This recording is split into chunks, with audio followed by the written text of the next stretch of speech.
Discover the transformative power of Zen and the art of NLP. A lot more success with a lot less stress on Transformation Talk Radio. Every Thursday at 9:30 a.m. Pacific, Dr. Steve Simpson combines the principles of Zen philosophy with the techniques of neuro-linguistic programming to help you achieve your goals with ease and tranquility. Whether you're seeking personal growth, professional development, or improved relationships, this show offers practical strategies and insights to navigate life's challenges with a calm and focused mindset. Get ready to embrace a new level of success and serenity. Zen and the art of NLP starts now. Hello everyone, it certainly does start now, because today we're diving into a topic that's not only fascinating, but also highly relevant to our journey of personal development. It's about a gift that we all possess, and yet we often overlook: synchronicity. I'm Dr. Steve Simpson, and you are listening to Zen and the Art of NLP on Transformation Talk Radio. Today's headline topic is the power of synchronicity, how to put luck on your side, and don't we want more of that? Do you know what author David Richo thought about synchronicity? We do not create our destiny, we participate in its unfolding. Synchronicity works as a catalyst towards the working out of that destiny. The second of the three quotes this week. Do you know what author Steve Maraboli thought about synchronicity? When you stop existing and start truly living, each moment of the day comes alive with the wonder and synchronicity. And do you know what psychologist Carl Jung thought about synchronicity? Well, he should know. Synchronicity is an ever-present reality for those who have eyes to see. And the source of these three inspirational quotes is from goodreads.com. Stay with us for the next 30 minutes and let us help you experience that sweet spot of mind, body, and soul to embrace a new level of success and serenity, helping you achieve a lot more success with a lot less stress. Today, you'll learn how to turbocharge your power of synchronicity, the source of abundant health, wealth, and happiness in all of its various forms. Synchronicity is a word to describe two or more events occurring closely together in time that do not appear to be causally related. Carl Jung coined the word in the 1950s, although he had been working on this concept for much longer, probably at least 20 years. It's the feeling that a coincidence is more than just luck, that it's a nudge, an affirmation, or perhaps a call to action that can help us. Please post your questions and comments, and I'll do my best to answer them in the final part of the show. You can also call in live to our live call-in number, 1-800-930-2819. Now, if you're feeling frustrated because you don't seem to achieve what you deserve from life when others do, the chances are that you're being distracted by information overload. Remember that synchronicity is an ever-present reality for those who have eyes to see. And step one to fix this block is understanding what people mean when they discuss synchronicities. Step two is recognizing different examples of synchronicities. And step three, the important one, is learning to ditch the rubbish, open your eyes, and see those ever-present synchronicities dangling right in front of your eyes. But trust me, this is a lot easier than it might sound. So you're not recognizing synchronicities because you've forgotten or never known how to open your eyes. And as we mentioned just a minute ago, step one to fix this is understanding what people mean when they discuss synchronicities.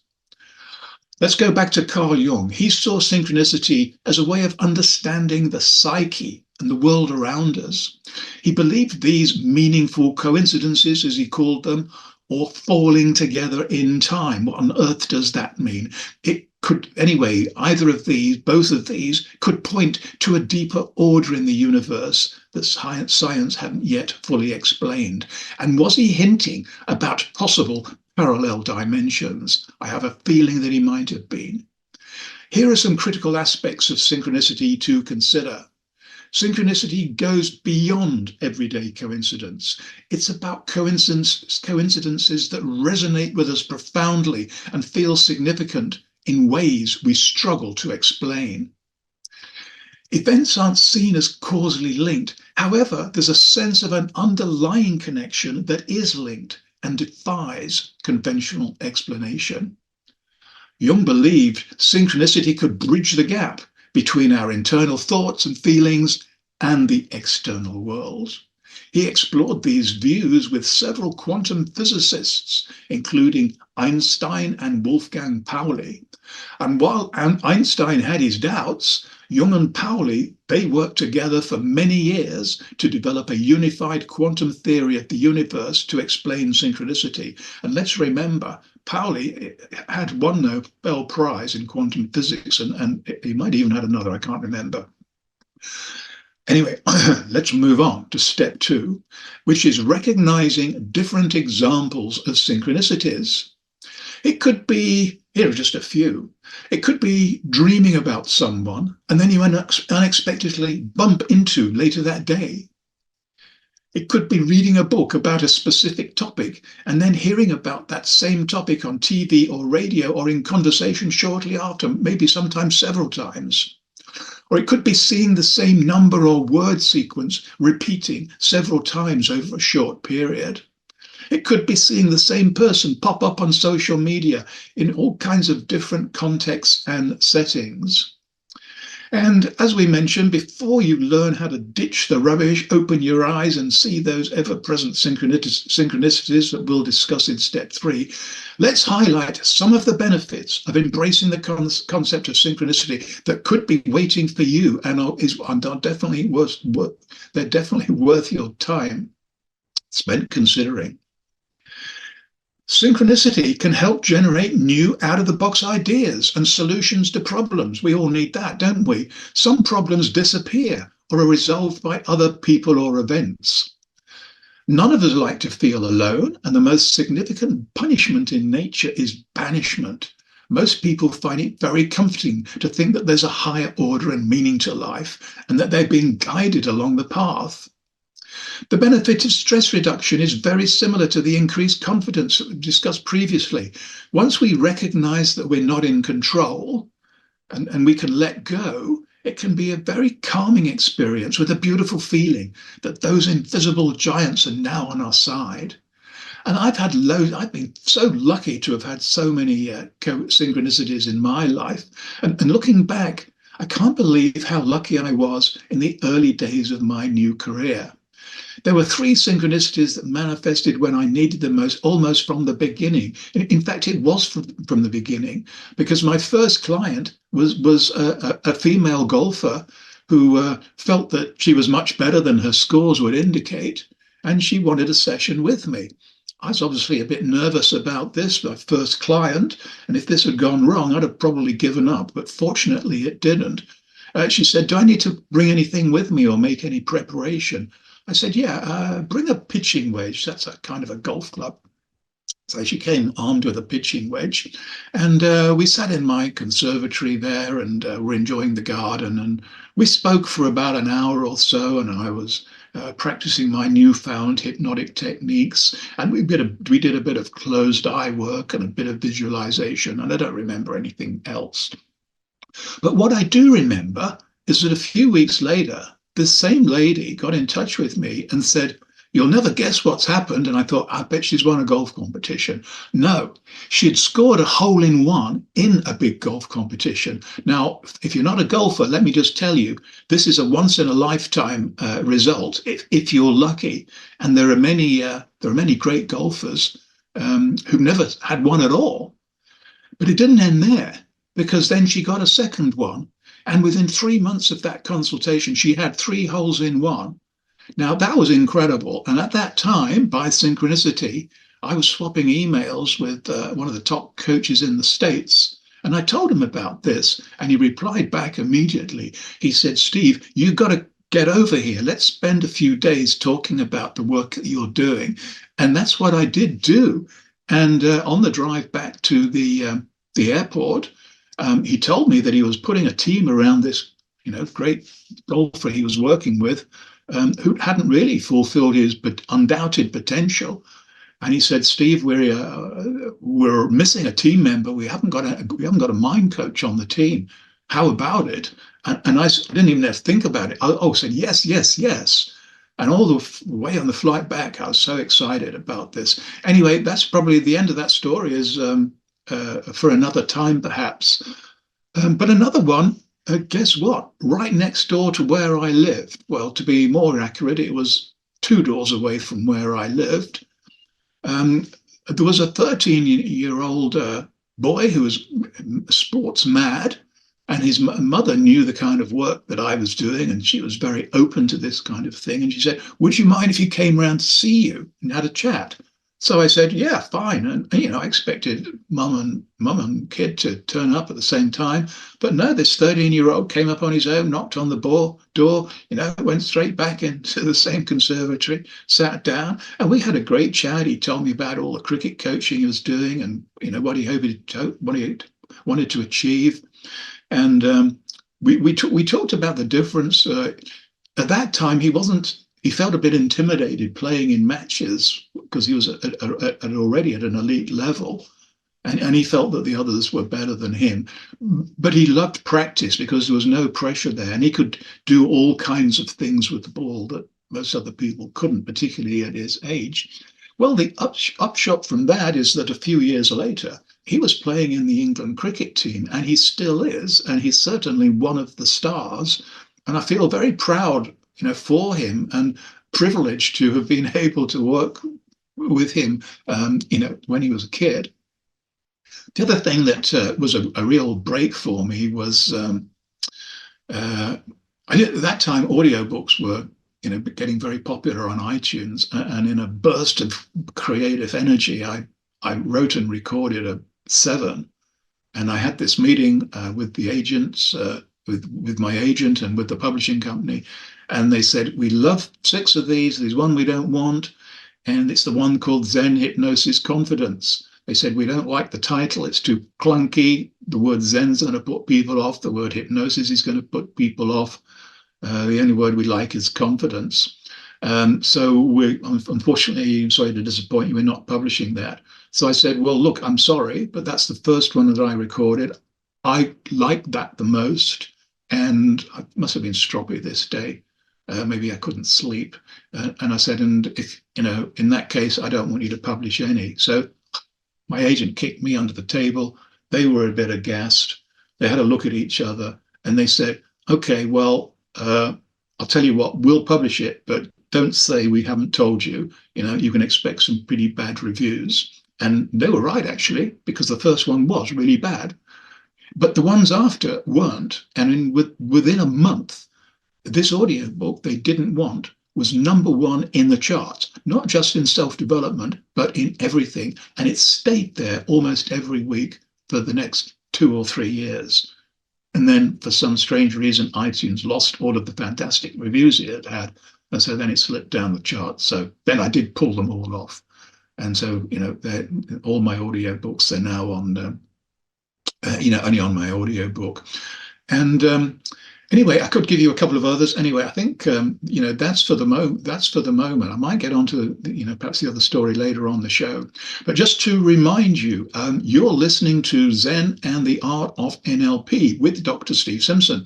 We're going to take a swift break. But before we do that, take a moment to think about these 3 questions. They're the same ones I ask every week, and that's because I think they're important. What is the one thing that you desire the most? What's the one thing that's stopping you from achieving it? And what's the one thing that you want to share with others? And this is the big one, to share with others. Have a little think about that. And when we return for step 3, we're going to learn how to ditch the rubbish, open those eyes, our eyes, and see those ever-present synchronicities that Carl Jung considered transformational. helping you achieve a lot more success with a lot less stress. Stay tuned. We will be right back.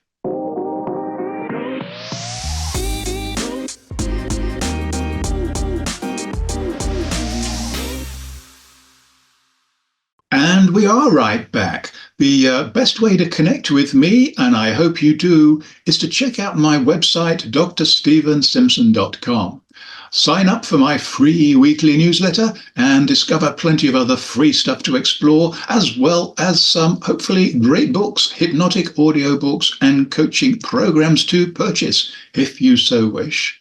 And I can confidently, as you would expect, recommend the Hypnotic Ring of Confidence audiobook, which comes with 28-day email support. Yes, that means you'll get a reply from me. I don't subcontract this work to anybody else. You'll get my personal attention and motivation for 28 days so that you're not alone on your journey, who would want to be. The Hypnotic Ring of Confidence can be applied to absolutely anything and anyone. And it's had some rave reviews since its release in 2022. That was the last one I've made. And at the moment, I have no plans for making any more. Back to step 3. It's learning how to ditch the rubbish, open your eyes and see those ever-present synchronicities that are dangling right in front of them. Ditching the rubbish. The scientists tell us that we have 70,000 thoughts a day. I don't know how they counted those, but I wouldn't be surprised if it's a lot more than that. But anyway, it doesn't matter. The problem with that is that they also told us we can only think about 7 things at a time. So if they're right, then we are in danger of severe information overload. Our brain is not designed to handle all that stuff going round and round up here in our headspace. Now, pay attention to your feelings. When you get these synchronicities, do they trigger emotions or thoughts that feel significant? Because the chances are, if they do, they will be significant.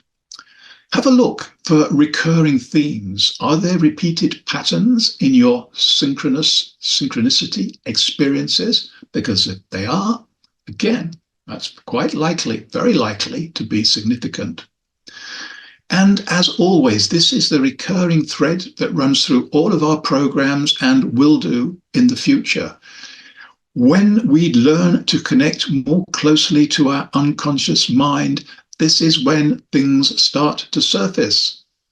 When we learn how to shut down the busy overthinking stuff up here, connect more closely to our unconscious mind, that's when synchronicities and lots of other good things happen. Now, how do we do that? We've talked about this before in previous shows, and we'll talk about it again.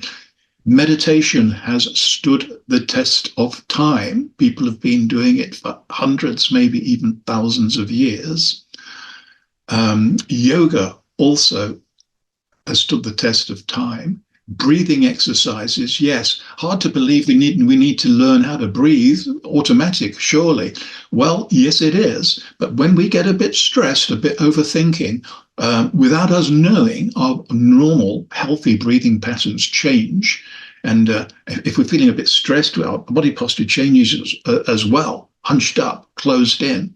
And so if we can remind ourselves to have a nice, firm, upright posture, opening up the lungs here, breathing a little deeper than we normally do, breathing a little slower than we normally do, we'll be back to that healthy rhythm. And when we start playing around with this, we can actually use our imagination a bit more. For instance, imagine breathing in through your heart, or breathing in through your eyes, or the top of your head, or your abdomen, the belly area. Which the martial artists are very keen on. They feel, and I'm quite sure they're right, that it grounds them. And that's important in what they do. So also the other thing, have a bit of faith, trust your intuition. Ultimately, how you interpret synchronicities as they occur to you, it's part of your personal journey. I don't think anybody can help you with that, although you can certainly discuss it with people. This is pretty important. Keep a daily journal of synchronicities as they arise. Yeah, I know that's a bit of a hassle, but it only takes a few seconds a day. So every day, write down synchronicities that happened, even if you don't know what they mean. And read this list as you keep adding to it every day. And it is definitely worth discussing it with another person. Now, look, if you're really brave, you can send your list to me every week, and I promise I will look at it. Because if you do all of these things, you only need to do one, but if you do all of these things, then you're going to magnify your intention and accountability, and therefore magnify those frequencies that you project into the universe, because sooner or later they're going to resonate with some other people, often with unpredictable but very, very valuable consequences. Now, I'll give you a couple of examples of how synchronicities have worked for them, and how this intention has worked, and the consequences that I just mentioned back there.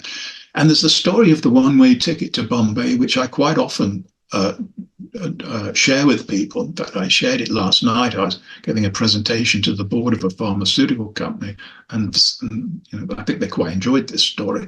But anyway, back in the 30s, there were a couple of very keen mountaineers, and they wanted to climb Everest. Everest had never been climbed then.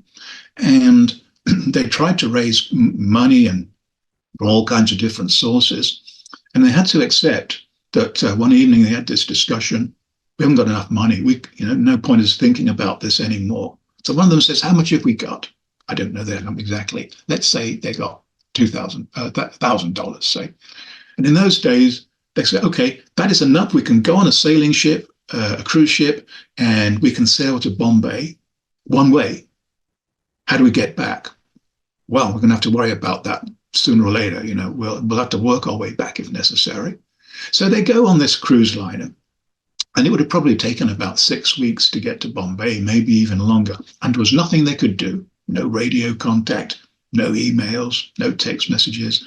All they could do is just try not to get too bored and do more planning for this expedition, which probably wasn't going to happen. They got into Bombay. Sooner or later, the ship's agent came on board, and he had a pouch of mail for them all. They couldn't wait to open up all the mail, catch up with their friends and family. And in there were some checks, some promises of cash. There was new sponsors, and they had enough for their expedition. Now, this happened. They weren't doing anything other than putting their intention out there, which obviously resonated with some people. Now, they climbed the mountain, and obviously they didn't succeed, because nobody did until 1953. But it doesn't matter. Their ambition was to at least attempt it. So, and another thing here that I discovered was I don't make New Year's resolutions anymore, or not the way that I used to, because one year, instead of writing them all down, I wrote down on a list all the things that had gone really well for me that year. And most of those, they weren't on my list, and they were better than the things on my list. So if you kind of just have this trust that I mentioned, put your head in the right place, very often good, unexpected things happen. So stick to the process. Connect, record, and share. Do this for 28 days, and it'll become an automatic process and help create self-fulfilling prophecies. And because this process is so simple, don't underestimate its power to achieve success in many ways.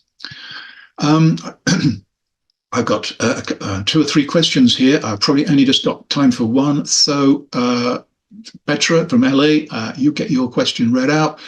Is synchronicity related to the law of attraction? Good point. And I would say, in my humble opinion, that yes, it is, because law of attraction is visualizing what you want to achieve, putting those frequencies out there. And so, yeah, and pretty much synchronicity is very much the same. So now it's time for my favorite bit of the show, because it means we're going towards the end, and I try to save the best for last, or the most helpful anyway.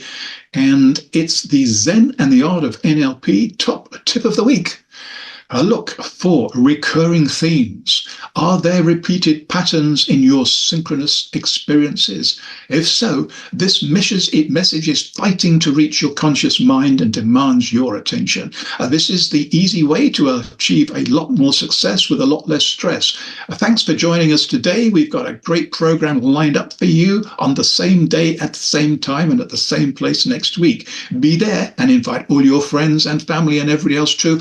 Even the people you don't like. Who knows? You might even get to like them. So let's all raise the vibration of our world to a higher frequency, because it certainly needs it. And finally, don't forget to check out my website, drstephensimpson.com. Sign up for my free weekly newsletter and discover plenty of other great stuff too. That's enough for now. Goodbye for now, and I'll see you next week. We hope. You have been listening to the Zen and Art of NLP. A lot more success with a lot less stress. Tune in every Thursday at 9:30 a.m. Pacific on Transformation Talk Radio as we dive into the depths of your unconscious mind and awaken your intuition, unlocking hidden talents and supercharging your personal and professional relationships. Continue embarking on a stress-free journey towards unparalleled success by subscribing to future episodes and stay updated on the latest content. Easily share these captivating shows with your loved ones and create meaningful connections. Book a personal session with Dr. Steve Simpson to delve deeper into the topics that resonate with you. You can visit his website at drstephensimpson.com.